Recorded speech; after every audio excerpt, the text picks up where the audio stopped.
Rachel Maddow slams her hand on the desk, her voice raised, the studio echoing with disbelief. The cameras capture every flicker of tension across her face, every ounce of fury poured into her words. The audience shifts uncomfortably, caught between shock and fascination as her tone pierces through the silence of the moment. This wasn't just an argument, it was a spectacle. Maddow, long known for her command of the stage, was now teetering on the edge of losing it entirely. Her voice cracked into a near scream, each syllable sharper than the last, as if volume could replace reason. The set lights glared against her, expression intensifying the drama that unfolded live before millions. This was supposed to be her arena, her domain, where guests entered cautious and often left humbled. But on this night, something felt different. Something was shifting. Across from her sat Jasmine Crockett, silent, composed, and utterly unmoved by the storm breaking only feet away. She didn't flinch. She didn't interrupt. She simply waited, her hands folded, her eyes locked with Maddow's, as if studying every raised note, every ounce of frustration, with the patience of someone who knew her moment was coming. And in less than 60 seconds, it would freeze the frame right here. Hold it. The image of a seasoned host unraveling. In anger, and the quiet figure of a rising voice, unshaken, ready to strike.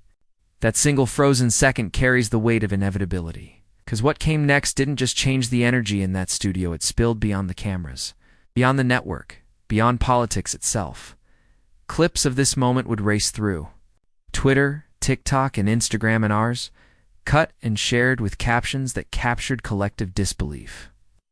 Memes would be born before the broadcast even ended, and hashtags, swelling like wildfire, would push one name, one voice, to the center of the national conversation. But right now, in this suspended breath of silence, the world had no idea what was coming. They saw Maddow's fury, but not yet Crockett's answer. They heard the scream, but not yet the calm that would crush it. And when it came dead didn't just silence the studio. It lit up every corner of social media, leaving millions stunned, and left Rachel Maddow facing something she had never faced before.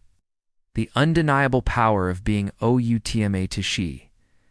The debate wasn't supposed to spiral into chaos. It began with a policy discussion meant to be another measured conversation about justice, equality, and the direction of the country. The topic was urgent. The rights of communities too often silenced, the policies shaping immigrant families' futures, and the question of who truly speaks for America's identity. To most viewers, it was a routine segment, the kind of televised debate they'd seen before. But for Rachel Maddow, it was more than another program. This was her pulpit, her carefully built arena, where her voice carried the weight of authority. For years, Maddow has been a towering figure in progressive media. She is sharp, relentless, and often the loudest voice in the room. To her audience, she embodies clarity and conviction. To her guests, she embodies a challenge when few overcome. Her words can cut through a political figure's defenses. Her interruptions can derail an opponent's narrative. She has mastered the art of control. And in the hierarchy of media voices, Rachel Maddow rarely faces defeat. That's what made this night so different. Jasmine Crockett wasn't a household name, at least not yet.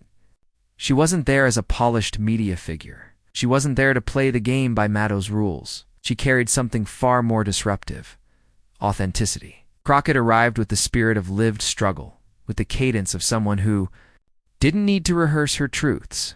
She wasn't intimidated by the bright lights or the aura of television royalty. She embodied a new energy, one rooted in the communities who rarely see themselves represented on stages this grand. For the daughter of immigrants watching at home, for the young activists scrolling clips on their phone, Crockett's presence wasn't symbolic, it was validation. And Maddow, perhaps unconsciously, recognized it. That's why the tone of the exchange grew sharper, why the interruptions multiplied, why the voice that usually commanded respect cracked into something closer to desperation. For the first time in a long time, Rachel Maddow's dominance wasn't guaranteed. The stakes were bigger than a clash of personalities. They were about visibilities whose voice gets to matter in America's living rooms, and whose voices dismissed. They were about identity, whether power still belonged exclusively to the established figures, or whether it could be claimed by those carrying new stories, new truths. The air in the studio thickened with this unspoken tension. Producers glanced at one another, unsure if the exchange was spiraling out of control or becoming television gold. The audience leaned in, sensing that something rare was unfolding. Maddow pressed harder, her words speeding, her tone rising, as if to drown out the possibility of being overshadowed. Crockett remained still, calm, waiting.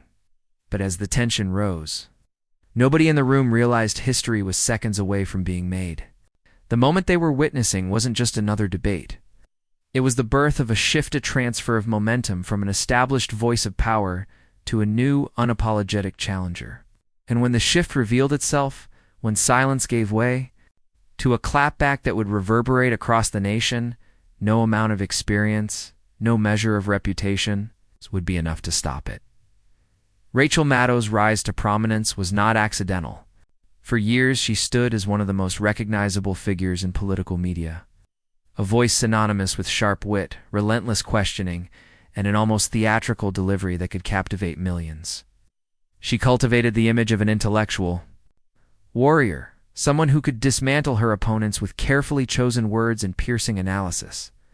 Viewers came to expect not just information from her broadcasts, but drama, sensed that she was not simply reporting on events, but shaping the very narrative around them. In the crowded world of media, Maddow built her reputation on dominance. Her dominance, however, came with a shadow.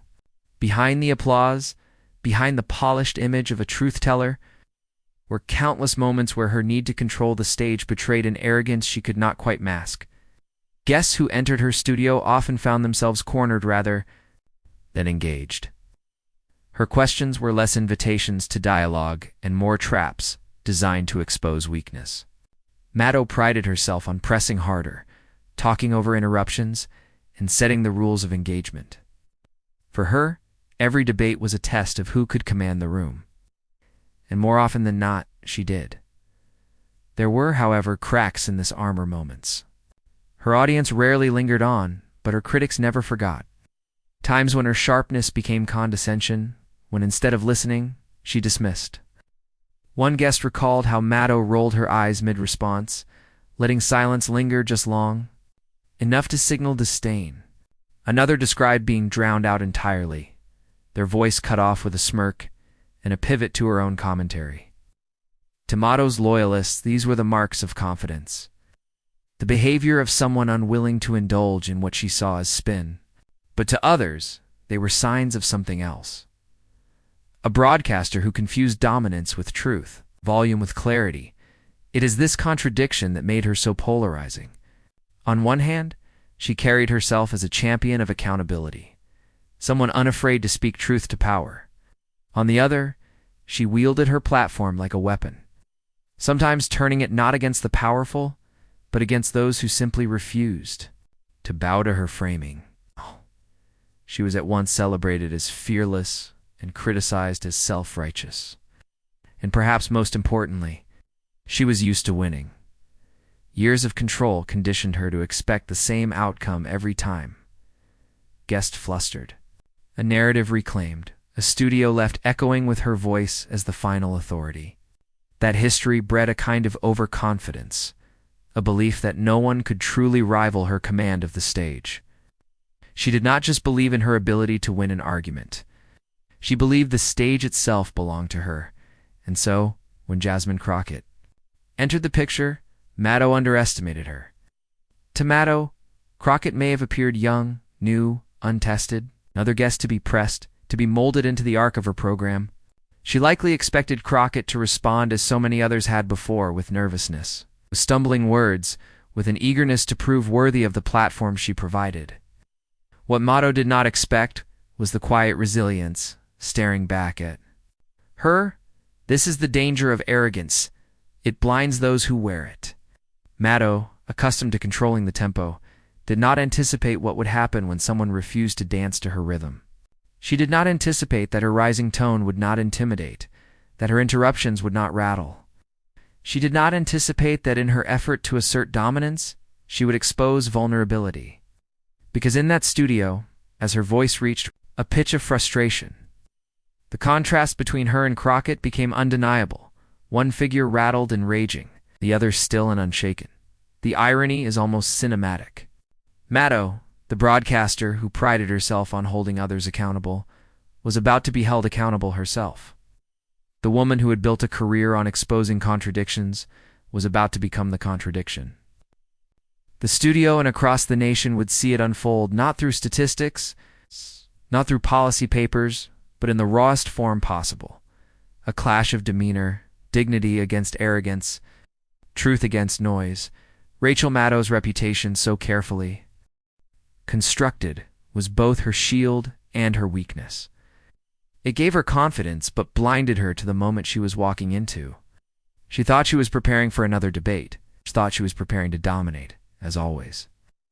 What she was really preparing for, though she didn't know it yet, was the moment that would leave her staring at a new reality the night her dominance cracked under the weight of a single clapback, and it was coming faster than she ever imagined. Long before Jasmine Crockett sat across from Rachel Maddow, before her words electrified the airwaves and sent shockwaves across social media, she was a fighter in a very different kind of arena, the courtroom. Her story is not the tale of someone handed opportunity, but of someone who carved it out of stubborn grit and unshakable will.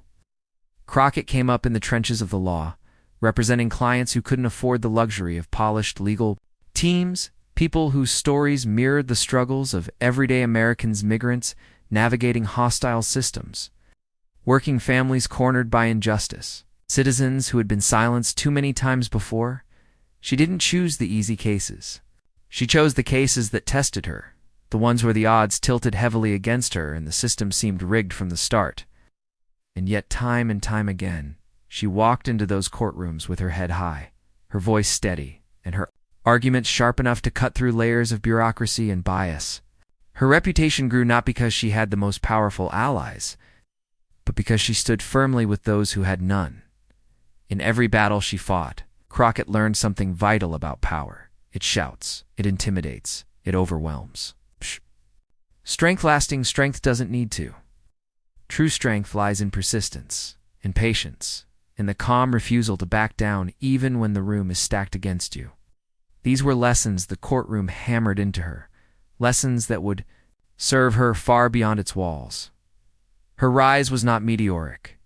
It was gradual, the product of years of grinding work, long nights spent preparing briefs, and days spent navigating dismissive judges or hostile opposing counsel. Along the way, she faced setbacks, ridicule, and moments of doubt. Yet what defined her was not that she avoided struggle, but that she embraced it. She knew struggle firsthand, not as an abstract talking point, but as lived experience. And that authenticity became her calling card. Unlike many polished politicians who recite rehearsed lines, Crockett speaks with the raw cadence of someone who has lived what she defends. Her words carry the weight of experience, not theater. Her style is calm, razor-sharp, unapologetic. She does not waste time with theatrics because she has seen too much real suffering to indulge in empty performance. And that is precisely why her presence resonates so deeply with people who are tired of politics as usual. She doesn't posture. She doesn't pander. She simply speaks truth, and she does so with the quiet force of someone who knows it cannot be denied. By the time she began appearing on bigger stages, Crockett carried with her not just the polish of a trained attorney, but the scars of battles fought for dignity. She wasn't a product of media grooming. She was forged in the fire of everyday injustice, in the exhaustion of having to prove herself again and again in rooms that doubted her before she even spoke. Every hostile cross-examination she endured honed her ability to remain calm under pressure. And in the world of politics and media, that calm became her superpower. It is easy to underestimate someone like her, someone who doesn't enter a room demanding attention with volume or theatrics. Maddow, like many before her, likely mistook Crockett's composure for softness, her calm for inexperience. But what Maddow didn't know was that Crockett's silence was not weakness, was strategy. Every moment she listened, every second she waited, She was gathering, measuring, preparing. Because Crockett never rushed her strike. She knew the value of timing. She knew the value of letting arrogance expose itself before delivering the blow. That would dismantle it. Her authenticity made her relatable. People saw themselves in her, whether they were immigrants chasing the promise of opportunity, women navigating systems designed to exclude them, or young professionals trying to break into worlds that had long been gate-kept. Crockett's story carried the reminder that power could come from the margins, that dignity could come wrapped, not in privilege, but in perseverance. And this is why. In that studio, the energy shifted long before she even spoke. The audience may not have fully realized it yet, but her presence represented something larger than a single debate. She was the embodiment of a rising star, a symbol of a new voice that refused to apologize for existing in spaces that had long dismissed people like her. She didn't just walk into Maddow's arena, she expanded it, turning it into a battleground that no longer belonged to just one dominant voice. Every hardship she endured, every courtroom battle she fought, every moment she resisted being drowned out had prepared her for what was coming. That studio showdown wasn't just another media skirmish, it was the culmination of a lifetime of struggle converging into a single moment of truth. And in that moment, Crockett wasn't simply defending herself. She was carrying the weight of countless others who had been silenced before her.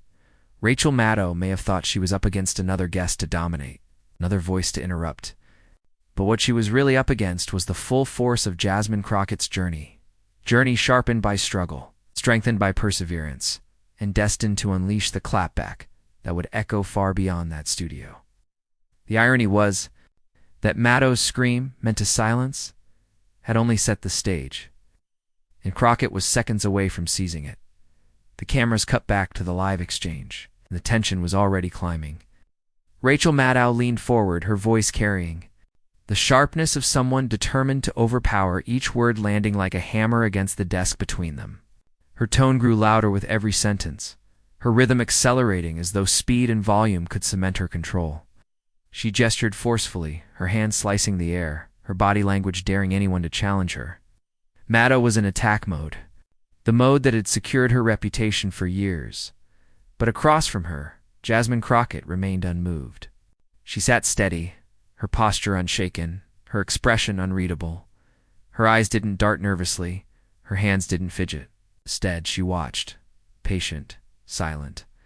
The kind of silence that unnerves those who mistake composure for weakness. Every time Maddow interrupted, Crockett allowed it to pass, like a wave breaking against stone. Every rising octave from Maddow was met with Crockett's stillness. The contrast was striking.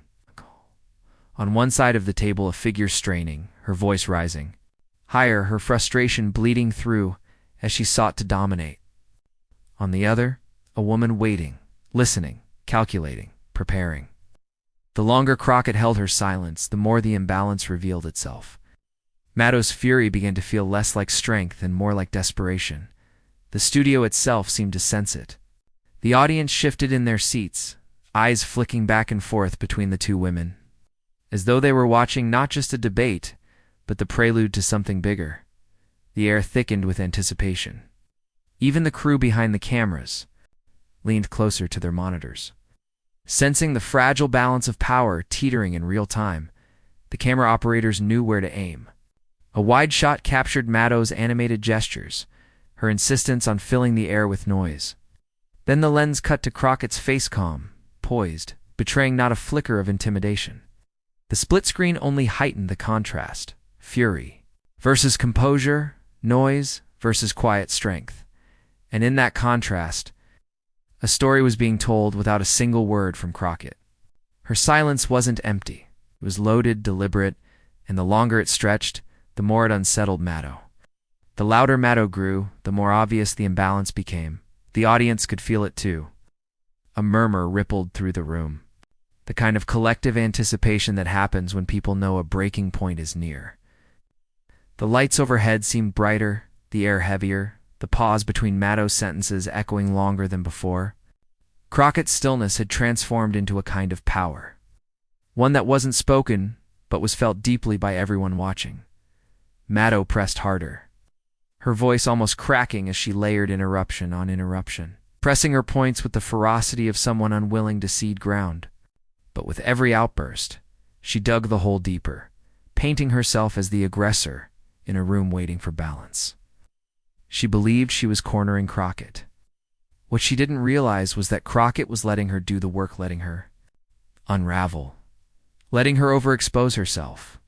And then, just as Maddow's words reached their fever pitch, just as the sound of her voice seemed to consume the room, a silence fell. Wasn't forced, wasn't planned. It was the natural pause that comes when rage burns so hot it momentarily exhausts itself. In that silence, the camera zoomed in tight on Crockett. She hadn't moved. She hadn't raised her voice once. She had been waiting for this opening all along.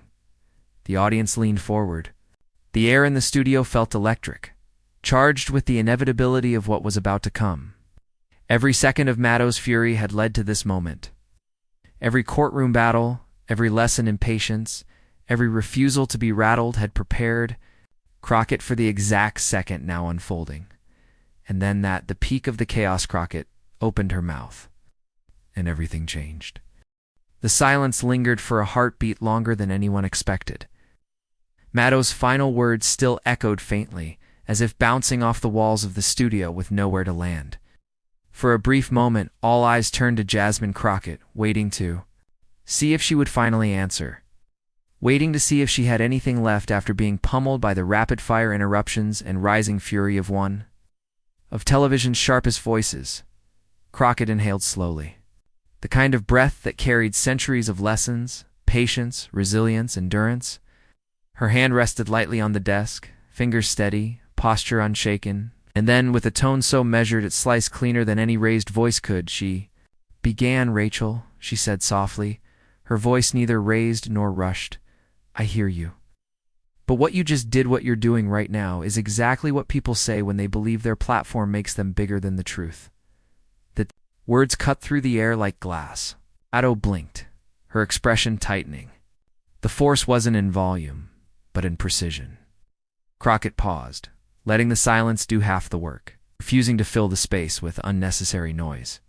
"You've built a career," Crockett continued, her cadence slow, deliberate on calling out arrogance, unwarning Americans about those who abuse their power. And yet in this very moment, you're showing the same thing you've condemned. Gasps rippled through the studio audience. The cameras caught it perfectly, the sudden shift in Maddow's face, from fiery certainty to the first flicker of doubt. Her eyes darted, her lips parted as if to respond, but Crockett wasn't finished. She leaned in slightly, her voice unwavering, her gaze locked. "You can raise your voice. You can cut me off. You can wave your hand as if I don't matter. But here's the truth. My voice doesn't come from a network, bro. It doesn't come from a paycheck. It comes from the people I serve, the communities who've been silenced for generations. And whether or not it fits your frame, that truth isn't going anywhere." The weight of the words landed heavy. Producers behind the glass froze, their hands hovering over switches and controls. As though afraid to disrupt the electricity unfolding before them, Maddow tried to interject. That's not, she began. But Crockett simply lifted a hand. Not forcefully, but firmly enough to command attention. "You've had your turn. Now let me speak." The audience erupted in applause, spontaneous and uncontrollable. Maddow's face flushed. Authority she carried moments before now cracking under the weight of Crockett's calm defiance. Crockett pressed on, her tone sharpening, each sentence landing like a deliberate strike.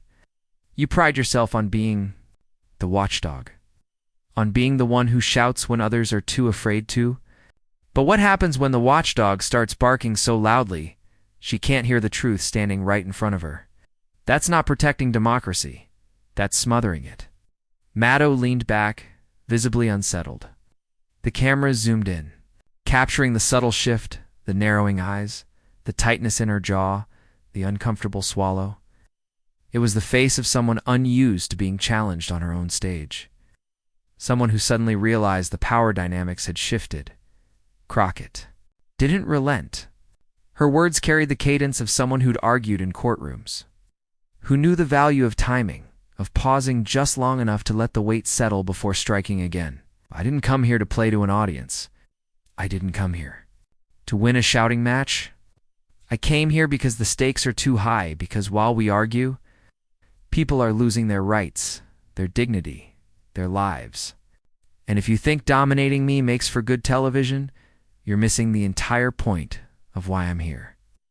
Gasps gave way to murmurs, then two thunderous applause.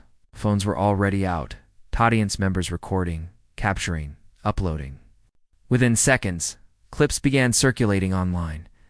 TikTok edits pairing Crockett's words with captions like, "This is how you clap back," and she shut it down without raising her voice. Maddow shifted uncomfortably in her chair, her usual composure unraveling. For years, she had been the one to orchestrate these dramatic crescendos, the one to corner opponents with relentless energy. But now, she was the one cornered, disarmed, not by louder volume, but by unshakable calm. Crockett leaned back slightly, reclaiming her space without ever raising her tone. Her body language radiated authority, not borrowed from a network logo or studio lights, but from something deeper: authenticity, lived experience. The undeniable power of someone who knew what it meant to fight uphill battles and win. "Every time you try to frame me as small, as inexperienced, as someone you can shout down," Crockett continued, her voice steady, "you reveal more about your own fear than about my ability. You don't fear me because I'm wrong. You fear me because I'm new, because I don't play by your old rules, because I can't be scripted into your narrative. And that fear, it shows." The room exploded with applause once more. The sound was overwhelming, rolling like a wave. Across the studio, swallowing even the lingering attempts of Maddow to regain control. The camera caught her lips pressing into a thin line, her eyes fixed on Crockett, as though silently recalculating, searching for footing that no longer existed. Crockett delivered the final stroke with surgical precision. "So here's what's happening, Rachel. You can shout me down today. You can cut me off tomorrow. But what you cannot do, what no one in this country can do anymore, is silence the truth. Because the truth isn't mine. It belongs to the people. And whether you're sitting at this desk or watching from your living room, you can feel it. That's why you're angry. That's why I'm calm. And that's why no matter what, you've already lost this debate." The words hung in the air, powerful enough to draw a stunned hush across the room. For a moment, there was nothing. No movement, no sound. Just the weight of truth filling the silence Maddow had once controlled. And then eruption. Applause so loud it shook the walls, cheers echoing from the audience, people rising to their feet in spontaneous standing ovation. Producers stared wide-eyed, unable to contain the scene as the momentum escaped their control. Maddow sat back, lips pursed, her body stiff, the camera capturing every flicker of discomfort as Crockett's calm presence swallowed the room whole. Online, clips were already viral. Edits with bold captions, "Crockett versus Maddow." The moment spread within minutes. Twitter threads dissected each line, each pause, each subtle gesture. Journalists scrambled to describe what had just unfolded, while fans flooded timelines declaring, "We just witnessed history." Crockett, meanwhile, remained calm, her voice now softer, almost reflective. "You asked me why I'm here," she said, more to the audience than to Maddow. "I'm here because I refuse to let anyone, no matter how big their platform, decide who gets to speak and who doesn't. I'm here because voices like mine, voices from the margins, from communities long ignored, will no longer wait for permission to be heard. That's not arrogance. That's justice." The final note hit like a drumbeat of clarity. Maddow's silence was deafening. Audience's applause thundered once more, and the internet caught fire. It was more than a debate. It was more than a clash of personalities. It was a mic drop moment, a piercing of arrogance by truth itself, a moment that shifted not just the energy in that studio, but the landscape of who holds power in conversation shaping the nation. And as the ovation roared on, the question lingered: what happens when the gatekeepers of media realize the gates no longer belong to them? The moment Jasmine Crockett delivered her calm but devastating clapback, it was as if a lightning bolt split across America's media landscape. What began as just another heated exchange on primetime television instantly transformed into something bigger, an event. By the time the studio lights dimmed and the credits rolled, ripple effects were already spreading far beyond the walls of the set. Within minutes, social media detonated. On Twitter, X hashtags began trending at breakneck speed.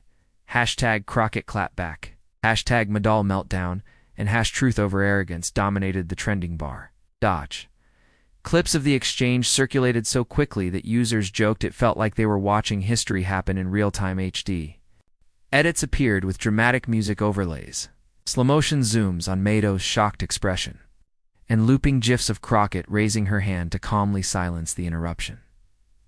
On TikTok, creators wasted no time stitching the viral clip into reaction videos. Some reenacted the moment with exaggerated theatrics, while others simply sat in awe, mouthing the words alongside Crockett's devastating delivery. One user captioned her video, "This is what it looks like when truth walks into the room." Within 2 hours, that single post had over 1 million views. Meanwhile, Instagram Reels filled with split-screen memes. On one side, Maddow's fiery interruptions. On the other, Crockett's poised, surgical response. Captions read, "Volume isn't victory." Another viral meme featured the classic Uno reverse card, symbolizing the moment Crockett flipped Maddow's aggression back onto her. Supporters rallied with ferocity. Comments poured in. Finally, someone said what we all felt watching. Maddow for years. Another. Crockett didn't just defend herself, she defended every voice that's ever been talked over. The sentiment was clear. Crockett hadn't just stood her ground. She had crystallized the frustration of audiences tired of power, being wielded through arrogance and volume. But the shockwaves didn't stop with the everyday public. Celebrities chimed in. A well-known actor tweeted, "I've been in Hollywood 20 years, and that might be the cleanest takedown I've ever seen on live TV." A Grammy-winning musician posted on Instagram, "Jasmine Crockett just gave us a masterclass in grace under fire." Even sports figures got involved. An NBA star wrote, "That was a buzzer beater in the fourth quarter. Game over." Political commentators across the spectrum scrambled to weigh in. Progressive voices praised Crockett for dismantling a media giant without ever losing composure. One journalist described it as a generational moment where the new guard didn't just arrive, they declared themselves. Conservative commentators, though often opposed to Crockett's politics, surprisingly admired the execution. One right-leaning pundit quipped, "I disagree with 90% of what she stands for." But that was a surgical strike. Respect. And then came the reactions from rival networks. CNN aired the clip repeatedly, framing it as the moment that redefined the power dynamic in political commentary. Fox News, always eager to pounce on MSNBC's stumbles, highlighted Maddow's visible discomfort, dubbing it the Maddow collapse. Even late-night comedy shows jumped in. One host joked, "Rachel, Maddow brought a megaphone to the debate, but Jasmine Crockett brought a scalpel." For Maddow, the fallout was immediate and brutal. Comment threads on her official pages were flooded with skepticism. "You lost control. This isn't the Maddow we once trusted." Some longtime fans defended her, but the tide had clearly shifted. Editorials began asking whether Maddow's aggressive tactics, once praised as fearless, had finally crossed into arrogance. Her credibility, built on decades of careful authority, suddenly looked fragile in the glare of Crockett's poise. Crockett, on the other hand, experienced an almost meteoric rise. Her follower count surged across all platforms.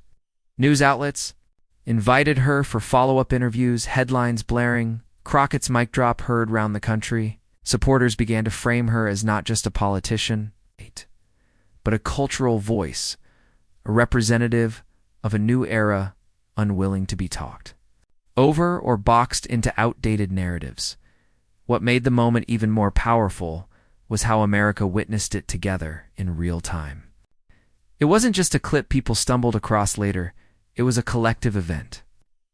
Households across the nation saw Maddow's expression falter live, saw Crockett's steady hand rise, heard the silence break into applause.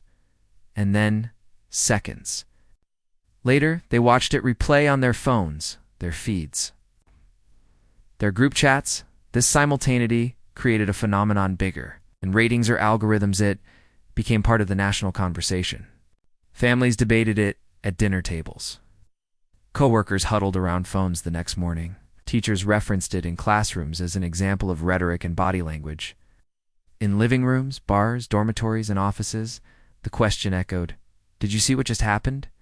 It wasn't merely that Crockett had defended herself. It was that she had flipped the script entirely. She had turned what looked like a setup for humiliation into a moment of undeniable authority. And in doing so, she didn't just win a debate, she carved out a place in history as the woman who, with calm precision, pierced arrogance with truth. By the end of the night, one phrase kept repeating online: this wasn't just a clapback. It was a shift. And the shockwaves promised to ripple long after the cameras stopped rolling. When the dust settled and the adrenaline of the clash faded, something remarkable happened. Jasmine Crockett refused to let the moment become just another soundbite in the never-ending cycle of media wars. She knew the clip had gone viral. She knew the memes were spreading like wildfire. But when given the microphone in a follow-up interview, she chose not to gloat or make it about victory over Rachel Maddow. Instead, she leaned in with a deeper truth. "This was never about me versus Maddow," she said with deliberate calm. "It's about dignity versus arrogance, truth versus noise, listening versus shouting. If we forget that, then we all lose." That reframing struck like a second lightning bolt. Because while most were focused on the drama of the takedown, Crockett reminded America that the real power of the moment wasn't in silencing someone. It was in showing a different way forward. For too long, the media and political arenas have rewarded the loudest voice, the sharpest interruption, the person who dominates rather than listens. It's a culture where winning is confused with overpowering and where screaming often drowns out sense. Maddow, for all her brilliance, had become a symbol of that culture. Her volume was her weapon, her confidence, her armor. But Crockett's response was proof that calm courage, anchored in authenticity, could dismantle that dominance without ever raising its pitch. It was a lesson that resonated far beyond television screens. Parents replayed the clip for their children, teaching them that strength isn't about who yells the loudest at the dinner table or the classroom. Teachers used it as a teaching moment in debate clubs, the importance of pause, of clarity, of confidence rooted in truth. Clergy referenced it in sermons as a reminder that humility often outshines pride. Crockett herself carried the message further. "Every one of us has a voice worth defending," she told a crowd days later. Let anyone, whether it's a politician, a boss, or a media figure, convince you that your story doesn't matter because they can shout louder. Courage isn't about drowning others out. Courage is about holding steady when the storm rises. In those words, the clash between Crockett and Maddow transformed into something symbolic. It became less about personalities and more about principles. Less about the spectacle of a viral takedown, and more about the collective yearning for a culture that values listening over domination. And it was here that the audience, millions watching across the country, realized they weren't just spectators. They were part of something larger. The viral wave wasn't simply entertainment. It was participation. Every share of the clip, every hashtag, every conversation sparked at a coffee shop or classroom was fuel for a bigger message. Enough with the arrogance. Enough with the noise. It's time for dignity, for truth, for respect. As the movement swelled, it felt like a crescendo. People weren't just cheering Crockett. They were cheering for themselves, for the silent student in the back row, for the employee talked over in the boardroom, for the neighbor dismissed in community meetings. Crockett had stood her ground on national television, but in doing so, she had symbolically stood for everyone who had ever been interrupted, ignored, or belittled. The moral crystallized clearly: you don't have to scream to be heard, and you don't have to dominate to win. In fact, real power comes when you hold to your dignity, when you answer arrogance with composure, when you pierce through noise with truth. By the time Crockett finished her reflections, the moment had grown beyond a clash of two women. It had become a cultural mirror, showing the kind of world people wanted to live in. Not one where power belonged to the loudest, but one where respect and authenticity carried the day. And so the audience didn't just walk away entertained. They walked away inspired, feeling not like passive viewers of a viral clip, but like participants in a broader movement. movement that insisted every voice matters, every story carries weight, and that the future belongs not to those who scream the loudest, but to those who stand tallest in truth. Maddow screamed. Crockett answered, and dignity won. In a single clash, a power dynamic that once seemed untouchable was flipped on its head. What unfolded in that studio wasn't just television drama, it was a cultural turning point, a reminder that arrogance can be challenged, that truth can cut through noise, and that one steady voice can stand taller than an empire of volume. But here's the truth. This moment doesn't end with the clip, doesn't end with the memes, or the trending hashtags, or even with Jasmine Crockett herself. It continues. With you. Because the power of a clapback isn't in the microphone or the camera, it's in the movement that rises behind it. If you believe voices like Jasmine's deserve to be heard, join us by subscribing, sharing, and keeping this movement alive. Every click, every repost, every conversation you spark carries the story further. Every act of amplification ensures that the message doesn't fade into the endless scroll of yesterday's news, but grows into a chorus too strong to ignore. This is more than fandom, more than politics. It's about reclaiming the value of dignity, courage, and authenticity in a world too often drowned out by arrogance. It's about proving that the fight for respect belongs to all of us, not just the loudest in the room. So take this moment and carry it forward. Share it, speak it, live it, because every clapback against arrogance isn't just a moment. It's a message, and that message is clear. Truth has a voice, dignity has power, and together, we are unstoppable.